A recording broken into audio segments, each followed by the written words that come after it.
What's going on, guys? This is the Gainz podcast starring Roman. and Antoine. Back at you with another one, episode 23. Some say this is going to be episode 23. Some say this is going to be the Michael Jordan of episodes. So you tell me in the comments, maybe after this video comes out. I think Blake would say, what's my name again? Who's my Asian friend?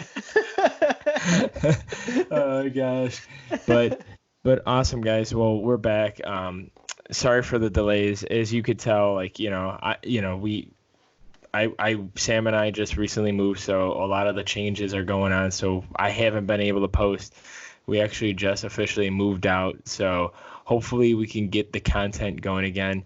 As you saw on the Instagram, Roman's posting some food, which is awesome to see because it's giving you guys good examples, good ideas on what to get a nutrient dense food, kind of go from there. As you saw, you saw me post me rowing the easy curl bar, 50-pound easy curl bar because I don't have any bigger dumbbells than that. And then Sam doing push-ups. So like we said before, reach out to us if you want home workouts. Reach out to us if you need assistance. I had some people reach out to me individually, but, Roman and I will keep posting that stuff because, honestly, I think this stuff is going to still keep going for a while. I don't want to talk too much about it because I don't want to, be negative. I'm trying to look at the positive.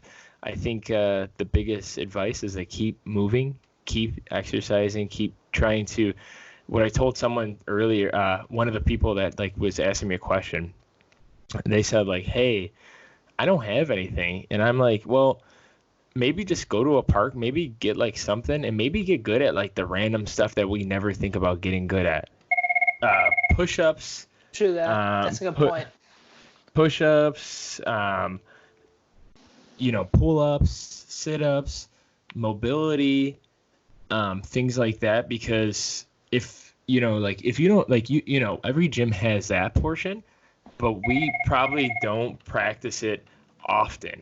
We go to the gym, we see those people, we see them, but what's there to say to not do that stuff? So I just wanted to take a quick second to kind of preach that for a second and just keep doing that. Roman, do you want to add anything before we start this? Or no, that's a really good point. Definitely like Antoine was saying, some people have reached out to probably both of us for recommendations, whatnot. That's great. We love to have it. We'd love to help guide your lifting journey.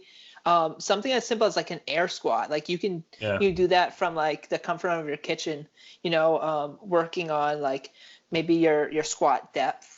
Maybe you find that you can't break a half squat and you want to be able to squat to depth because you want to try out powerlifting or something like that.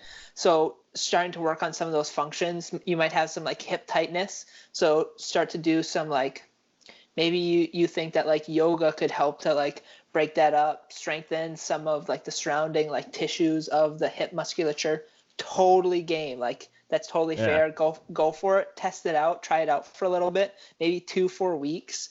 Like you said, pull-ups, push-ups. There's so much that you can do.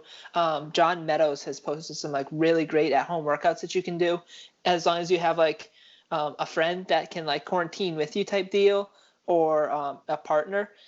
That's pretty much all you need. If you have a towel or even bed sheets, you can use bed sheets, and you can have the partner hold against and fight against you or resist against you while you're working on rows, while you're doing things Laura and I have done some partner exercises. Brett Contreras has posted. He's a glute guy.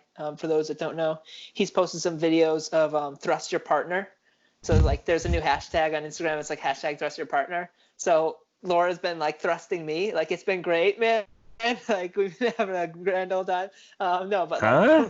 Hey now. Hey now. What's up, Mark Smelly Bell? There's so many shout outs already. Oh my god.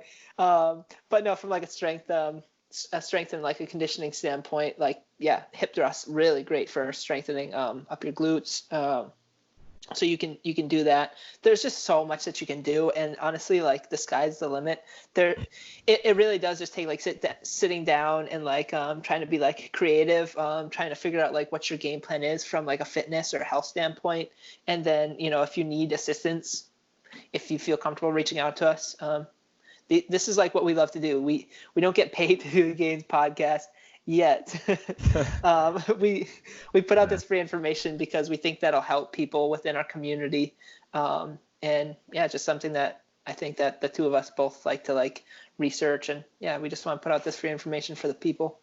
Yeah, and honestly, I you know how like my back of my left shoulder was feeling wonky and my lower back was feeling wonky. Honestly, it's feeling better, and maybe to get away from positions like that for a bit, like it is a good thing. Like maybe just readjust and like come back fresh. Well, I mean, there's nothing wrong with that either. Man, so like it's so funny that you say that, because today's topic, folks, we're taking a deeper dive into deloading. We're bringing science at you. Deload. We should have a deload button. Deload.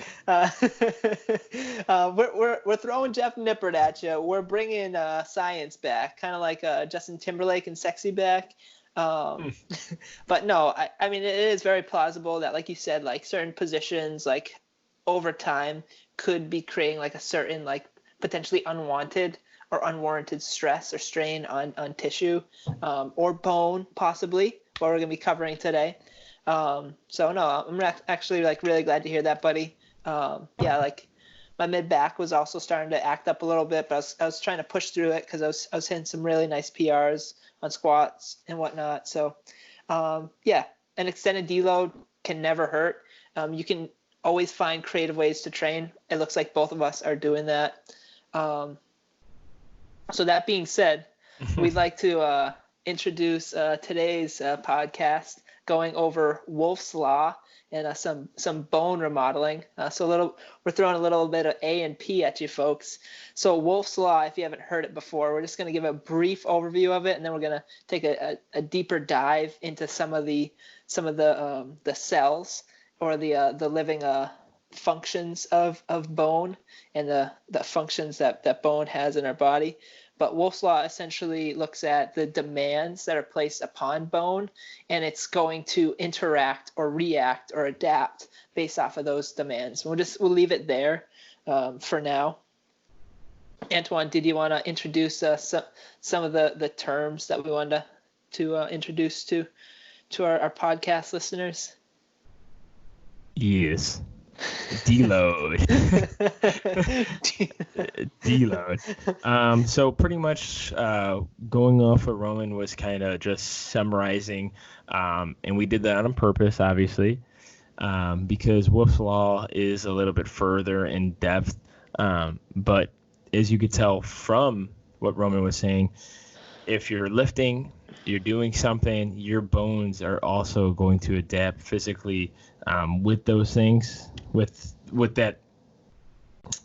Don't know why I said things. With that, that tension when it comes to those activities. So pretty much what we're probably most likely going to go over is bone remodeling and modeling, and then kind of like the adaptation and kind of the different examples, and the functions, which sometimes some of the things like you don't even realize that's happening in your body, or to other people. Like I didn't read upon it. I'll get to this point after what I'm going to be talking about, because like I read into it and I'm like, wait, could this be this or that? But anyways, so on that adaptations when it comes to Wolff's Law, there's these things called bone remodeling and modeling. So pretty much bones formulate and they grow. Obviously, if you do have a degeneration or the older you are, those functions kind of don't happen as much or as often when it comes to remodeling. And pretty much the density of the bone is modulated by a group of cells, including osteoclasts that resorb bone and osteoblasts, which refill resorption filled with osteoclasts. So Roman probably will have a deeper dive into that. But honestly, I'll do like the more short and sweet version. So think audio class, think catabolize. So that's C, catabolize, osteoblast. Think like building, B for building because it's B and C. So pretty much like osteoclast will use the acidic environment to dissolve the mineral content, and then osteoblasts will come in and kind of just remodel things and begin to crystallize everything when it comes to cells and the remodeling actions that are going on when it comes to this law itself, when it comes to like lifting. So I don't want to get too much into like Wolff's law, but when you think of like the bone mass and everything around it, your bones are growing all the time. There's regrowth, there's degrowth, and even like, older generation or older pop, they say that activity / like physical endurances can actually help bring back some of it, not as much. But there's also medications that I read that assist with that. So think like, the older population, as well as I believe, I don't know if that's true, but like with women too, sometimes like, there's, what is that? There's like it's not a disease, or it's like osteoporosis. Yes. So like kind of like that when it comes like with women, they're more prone to that. So, physical exercise / like, medication with doctors notice can actually assist with that. Did you want to kind of get a deeper dive and then go into like the bone functions when it comes to the osteoblast and osteoclast? Yeah, for sure. Yeah, and that was great. I think that was like exactly what I essentially like wanted to cover. So that was really good, buddy. Thanks for doing that. So osteoclasts, they essentially they cut bone, or they start to resorb bone, and they will then deposit it back into, let's say, like the blood, for example, to be transported for potentially like muscular function. Osteoblasts, think of osteoblasts, B, as Antoine said, they build the muscle, or they take various, yeah, buddy. They take various nutrients like calcium. This is the deload episode. Various nutrients such as calcium, phosphate, for example, in certain configuration. And when an osteoblast essentially gets old and is about to retire and start to collect SSI, it becomes an osteocyte, or may become an osteocyte. And osteocytes essentially function as like maintenance workers of the bone. So they help to maintain bone. And then osteocytes in particular have a very interesting function that plays very well into Wolff's law. They can act or sense mechanical tension, mechanical loading, more specifically through a bone, and they can dictate a certain hormonal response from the body. And that's why it's really important to eat a whole foods based diet. I think the Gainz podcast would probably advocate for a whole foods based diet, as opposed to maybe like a fad diet, like a keto, or like a carnivore or a paleo diet. Not to say that there's anything inherently wrong with those, just that by villainizing a certain food group, like unfortunately many food fads end up for example, with carbs, it may be potentially robbing a main fuel source for yourself. You might not have like the particular like genotype or like genes essentially, so that like that kind of a diet could function well for you. Could it function well for you? Absolutely. Could it be part of like a healthy lifestyle? Absolutely. Is it for everyone? Probably not.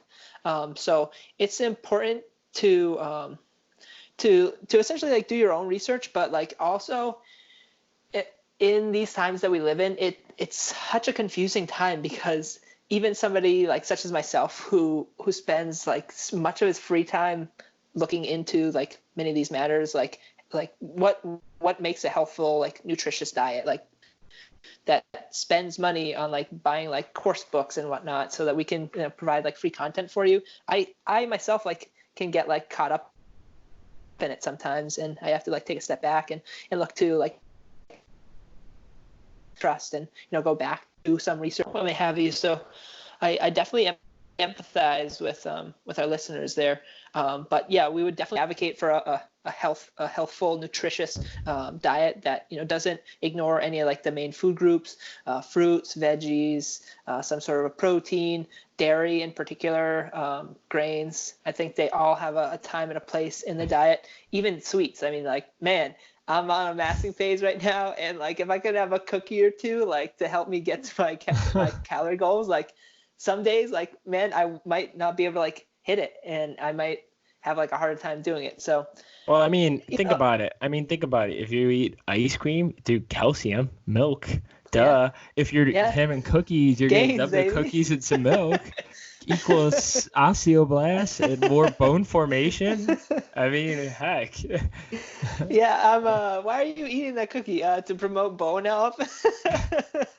That'd be the best canned response ever. You know, I was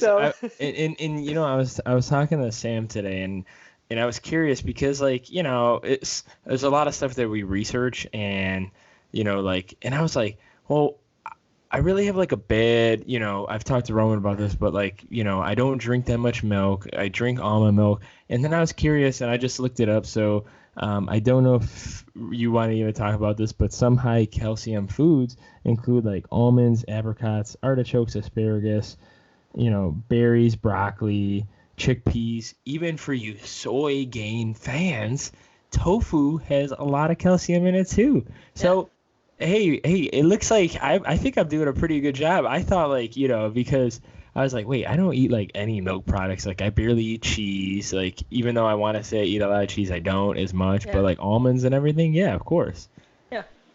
Yeah, no, there's definitely ways that you can supplement it into your diet, and that's like really great because you just brought up like a whole bunch of different like whole food based things. Like, you didn't say like, you know, calcium supplement, like, or anything along those lines. You said like, I try to get it to the diet.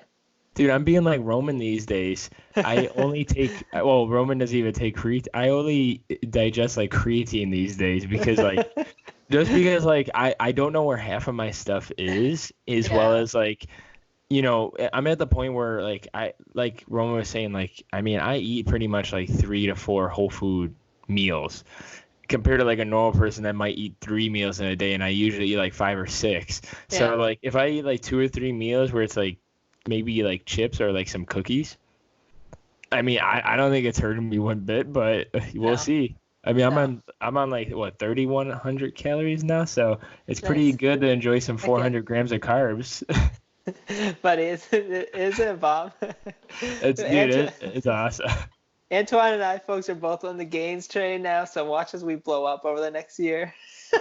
Yeah, I'm only going to 200 pounds, but I've been weighing at a steady 191. So that's awesome, buddy. Still putting in work. I almost got to 170 this morning, 169.8. Yeah, you're almost heavier than me, buddy. Boy is thick. But so jumping back. I was gonna say I just wanted to put all that information together. I wanted to like reintroduce what Wolff's. So beginning what Roman was saying, Wolff's law, different definition. If a physical stressor is chronically applied to the bone will physiologically adapt to the counter loads that are being placed. Pretty much the same definition. So Julius Wolff, could you have guessed that was his last name? Or Julius Wolff, a German anatomist and surgeon, created that. I don't have a date, but pretty much in what I was saying earlier, which I didn't want to conclude just yet, but like I was reading, like you understand why like tennis players have like such a strong forehand, because they've worked those bones and it just keeps building. So like, you know, like Serena Williams' forearm bones are probably 10 times stronger than Roman and I's, even though we lift, but like that force and the load she's putting on it is building and regaining and reforming her whole like genetic frame. So my question was, I don't know if you read this, Roman, but if people know, drop it in the comments, or if you want us to find out, let us know. But does this apply to like genetically more like stronger genetic people? Like, because like, I mean, obviously Serena Williams have like such higher genes than most people Yeah. and better genes, but like does the reformation of bones become better as well? Yes. Should, don't hold me to this, folks. I would say yes. Just from what we know about like genetic individuals. For example, like if you were to compare somebody like let's LeBron say Brad James. Rowe, who's LeBron James. There we go. Actually, a great example because no, he's actually he hasn't been injured like very often throughout his entire NBA He's career. been Correct? pretty much like, he's been pretty. I mean, there's a few couple like, soreness, but that's about it. Nothing. Yeah, like a very prolific career. So like almost unprecedented, right, for how healthy. So we could say that most likely he has really strong genetics when it comes to bone health.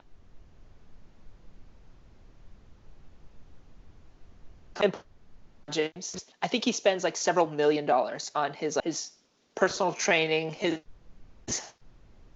various health metrics in regards to like his fitness in particular. So, obviously most of us can't do that, but I do believe that some of that, what plays into that most likely is genetics. Whereas if we look at somebody that has rickets, for example, or it's a condition where it can happen at multiple times throughout the life. I think it usually will happen in utero, but essentially it's a deficiency of the hormone vitamin D. So bones form in a way which is usually bowed. So bones typically won't be as strong, and it'll like show as like bow-leggedness. It's just like one of like the physical characteristics of rickets. That individual Is that might what be, it's called? yeah. See, I'm pretty sure. Did I ask you that question before? I'm not sure, maybe. Because I was so intrigued on the bow-legged bones Yeah, or whatever, bowed leg bones or leg yeah, bowed bones. yeah. I don't know how you would say it, but like that. So it's called, the term is rickets. Yeah, so that's a particular like clinical Mm-hmm. condition. Yeah. Um, I don't know that if every individual that has like bow-leggedness, Bowed legs. Yeah. I don't know if that's like attributable to rickets and or a vitamin D deficiency. It could be other Could it be factors. both? It could, and it could be other genetic factors. That I'm not an MD, folks. I'm speculating based off like the Roman little Law, bit of like MD. the little bit of research that I've read up on this. Um, but yeah, I would say that like some of the applications are that some individuals will be able to like heal faster, or will be able to like remodel their bone faster. So that's why we come back to the principle of individuality and why it's so important to understand how fatigue affects you. Because remember, deloading from last episode is looking at a down a period of downtime in your fitness or your workout, where you're just essentially reducing some of the workout variables, maybe intensity, maybe volume, maybe frequency, and you're doing so in order to create an appreciable reduction in fatigue. So you're essentially like you're on that on some of the scales that I outlined a couple of podcasts ago. You might be like on an 8 or 9 where you feel like absolute dog shit, and you program a deload in for a week where you just do less volume and might be a slightly less intensity, and after the week you're like, hey, actually I feel good again, I'm ready to start to train hard again. That would be like a perfect outcome for a deload. That's exactly what a deload is to be programmed in for and to be planned for. So Wolff's law is essentially looking at some of like the physiological characteristics of bone and why it's important to take that downtime from training, because in some instances that chronic stressor that Antoine had mentioned might be so great that you're Ruining putting growth. yeah exactly. You're putting more and more and more and more stress on your body, whereas it doesn't have the time to adapt to this chronic load.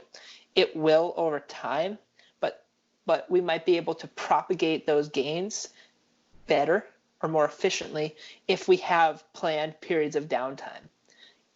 You might be able to deload after just 3 sessions, and you might feel great. You might need a full week. You might need multiple weeks in some instances, depending on how much training fatigue you've accrued over a period of time. So that's why it's really important to take an individualistic standpoint at it.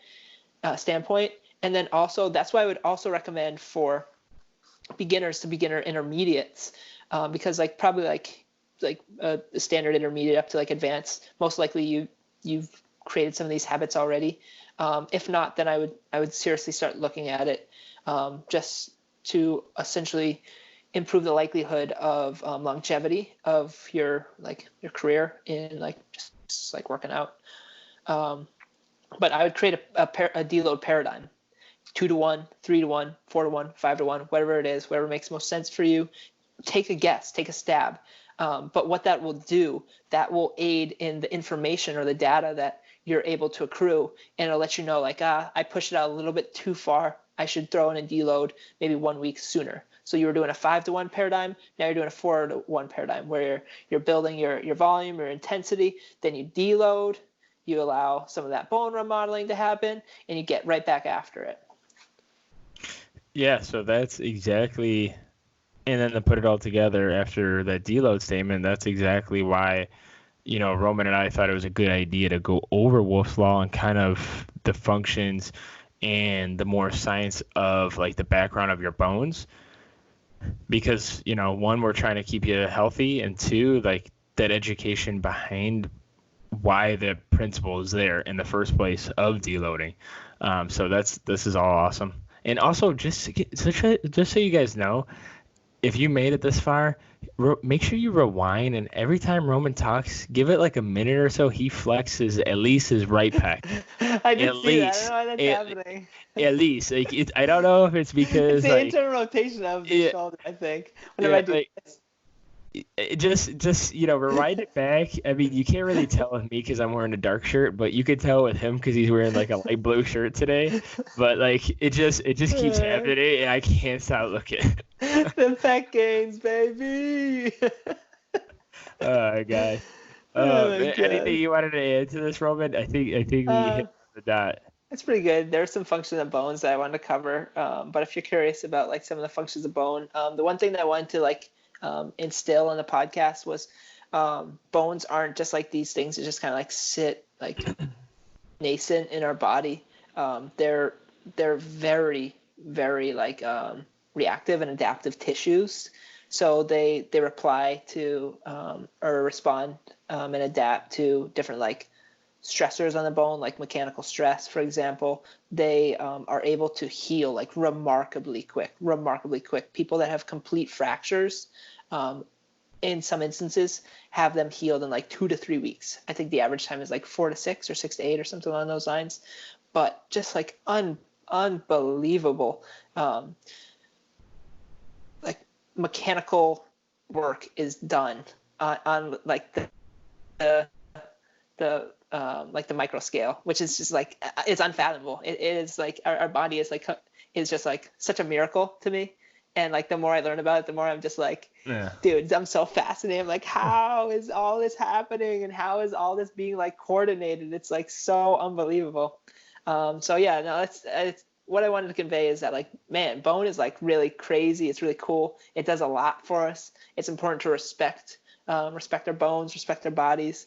So yeah, I want to take a little bit of a deeper dive on deloading and give you that context of Wolff's Law, and hopefully that helps you folks plan out your deloads, or at least give you a reason to deload. Bone health, baby. Bone health, baby. Hashtag bone health. All right, guys. Well, thank you as always. Our social medias will be in the information below. Spotify, YouTube, Stitcher, Buzzsprout, all that good stuff. Like us, comment, subscribe, message us, DM us, comment, whatever questions you may have. Don't hesitate, and we'll see you on that next one. Peace. Bye, folks.